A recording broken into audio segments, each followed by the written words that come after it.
generales, secretarios de Estado, y ahí también eligen hoy un comisionado de ferrocarriles en Texas, que no tiene nada que ver con empresas del Estado, ¿no?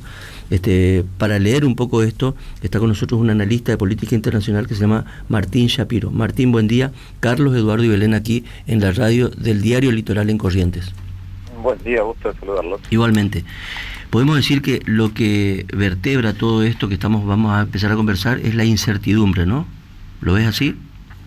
Bueno, sí, efectivamente, cuando uno mira las encuestas, y no solo las encuestas, sino la dirección en la cual podrían equivocarse, estamos ante un panorama de incertidumbre, ciertamente. ¿Cómo podemos analizar esta puja por el poder en Estados Unidos? Es un momento central, ¿no es cierto?, de la vida norteamericana, ¿no? Aquí se discuten dos ideas de país, ¿no? Sí, bueno, siempre una elección presidencial, casi por definición, ¿no? Es un momento central de la vida política, en la medida en la cual se enfrentan proyectos diversos por el control en un país con el tipo de organización, por el control del resorte más importante que tiene la gestión del Estado. Es un país que a lo largo de su historia ha tenido diferentes ordenadores de la división, pero en el cual la división ha sido siempre una parte muy importante de la forma en la que se realiza la política. Han sido muy profundas y han sido en relación a cosas muy importantes. Digo, no hace falta pensar en el momento actual para pensar en grandes divisiones. Podemos pensar en la guerra civil, podemos pensar después en la ley de derechos civiles en los 60, podemos pensar en las miradas respecto del rol de los Estados Unidos y la guerra de Irak ya en este siglo. Me parece que esta vuelta sucede algo que a nivel nacional no sucedía hace bastante, que es que los candidatos tienen una mirada distinta respecto de las instituciones, ¿no? Me parece que esto es bien importante. Eso me parece, bueno, ahí está la clave, ¿no?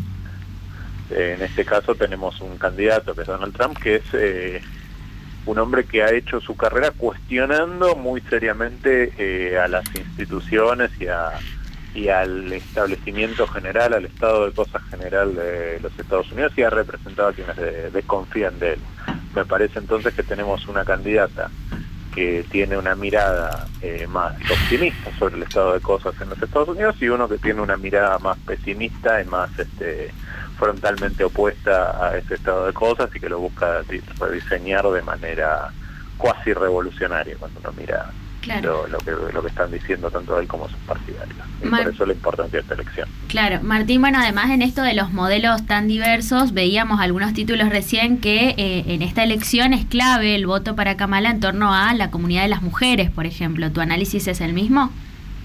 Sí, bueno, es una elección que va a estar muy polarizada en términos de género, donde las mujeres van en una alta proporción por Kamala Harris, y los varones exactamente lo contrario. Vamos a ver cuál termina siendo esa proporción. Había en las encuestas más tempranas una proporción extremadamente alta que se ha atenuado un poco. Veremos cuál termina siendo, pero sin lugar a dudas, cuando uno mira la lista de preocupaciones de las votantes de Kamala Harris, muchas tienen que ver con la agenda de los derechos de las mujeres y el modo en el cual les trató, particularmente en relación con la interrupción voluntaria del embarazo, y del mismo modo el modo en el cual los varones miran a la política, también con agendas como la seguridad o incluso la inmigración, en mayor medida que las mujeres. También define el voto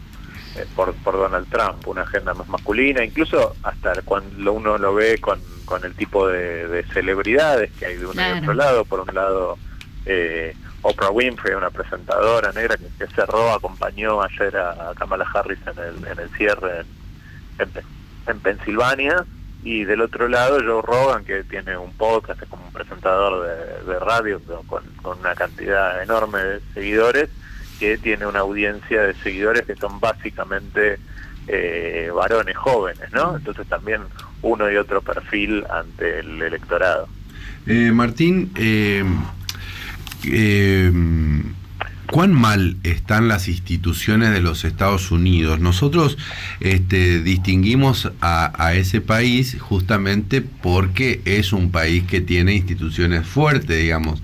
Esa es una percepción de afuera del país que no comparten los estadounidenses, y por eso tiene cabida, digamos, una visión como la de Trump. Bueno, sí, a ver, la disconformidad institucional en los Estados Unidos es algo que tiene una historia muy grande, pero que no era mainstream cuando uno pensaba en los candidatos que llegaban a ser candidatos presidenciales, por lo menos candidatos presidenciales con posibilidades. En ese sentido, lo de Trump es una novedad. En general, creo que en los países desarrollados occidentales hay una desconformidad en un sector importante con el estado de cosas que alimenta las nuevas derechas a nivel global. Esto sucede. Y podríamos hacer una breve descripción, una breve caracterización de qué es lo que molesta y qué instituciones, digamos.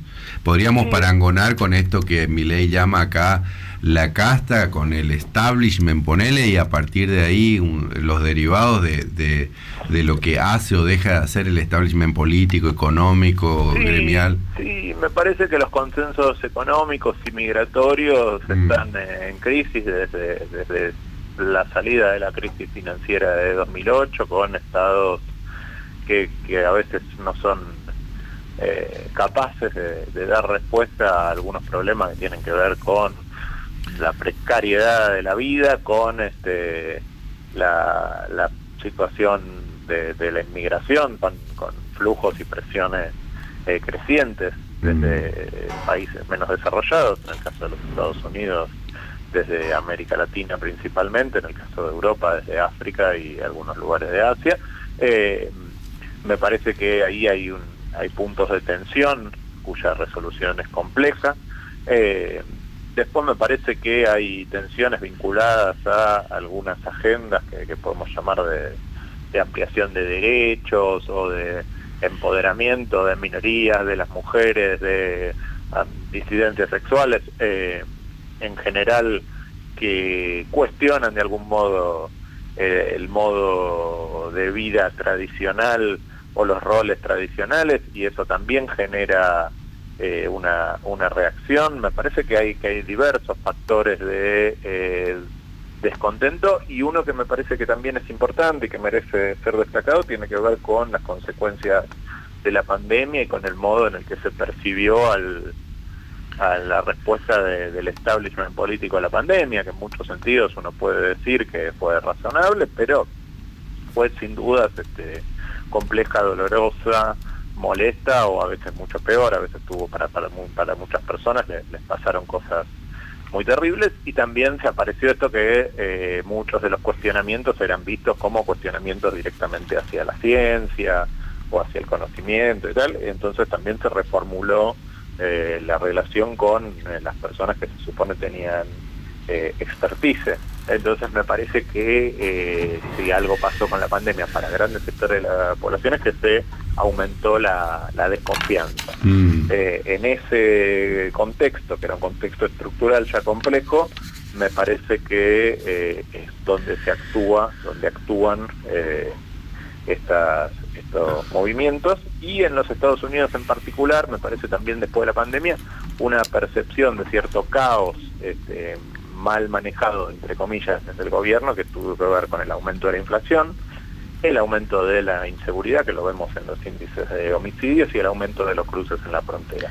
Todos esos problemas hoy están atenuados, hoy están encaminados, pero fueron varios años de esta sensación, entre comillas, de descontrol, que me parece que pesa en que la gente mire, mucha gente, los años de Trump, a pesar de las falencias personales del candidato, como años en los cuales la situación estaba, entre comillas, mejor. Si uno mira en comparación a los Estados Unidos con otros países desarrollados de Occidente, la verdad es que la situación de Estados Unidos es casi ejemplar, la salida de la pandemia en términos de crecimiento. Pero si uno lo mira comparado con la situación objetiva, bueno, la gente vio inflación que no había visto en 30, 40 años. Martín, si bien todo está normado allí con el Código Federal y hay una ley de conteo electoral, que establece días precisos para todos estos actos, ¿vos creés que vaya a haber algún inconveniente legal en todo esto, este trámite posterior a la elección? Bueno, depende del resultado. Creo que los demócratas son más proclives a aceptar un resultado adverso que los republicanos. Trump no se ha comprometido a respetar el resultado de la elección si saliera perdidoso, y ha denunciado fraude. Intentos de fraude también lo ha hecho Elon Musk, que es uno de sus principales lugartenientes electorales en esta elección. Así que diría que... Esto es clave, ¿no?, lo que estamos diciendo. Que es muy probable que en el caso de que Donald Trump no gane, es una de las posibilidades, digamos. Podemos decir que con la información que tenemos hoy es 50 y 50, por más que yo creo que después el resultado no va a ser tan ajustado. En el caso de que Donald Trump no gane, me parece que es muy probable que haya un desafío al resultado. Ahí no hay una contradicción en sí misma, Martín, porque por un lado, digamos, el Partido Republicano y Trump, digamos, que podría ser el depositario de la confianza de la gente porque está podrida de sus instituciones, desafiando las propias instituciones y las reglas de juego que se aceptan, digamos, y que además no es nuevo esto, porque la elección anterior que pierde con Joe Biden, aún contra toda evidencia e incluso fallos judiciales, hay un porcentaje enorme de votante republicano o de votante de Trump que considera aún que hubo fraude en esa elección. Sí, bueno, es que efectivamente lo que desarrolla es la desconfianza en las instituciones, y esa desconfianza incluye también los resultados que marcan. Yo creo que es enormemente irresponsable, creo que es peligroso para el orden democrático, pero me parece que la hipótesis con la que tenemos que operar es que esa conducta se va a repetir, porque es lo que surge de las propias palabras del candidato y expresidente. ¿Y hay anticuerpos para eso? Bueno, en la elección de 2020 los hubo, pero me parece que es algo que está abierto. Eso es una cuestión que está abierta. ¿Qué va a pasar? ¿Qué anticuerpos hay? Hoy Trump tiene una instancia más firme sobre el partido, un control más firme sobre el partido republicano. Sus partidarios tienen más poder en los medios de comunicación que el que tenían en el año 2020, con lo cual creo que la situación es un poco peor de lo que era, paradójicamente, siendo que Trump ya no es más gobierno, ¿no? Claro.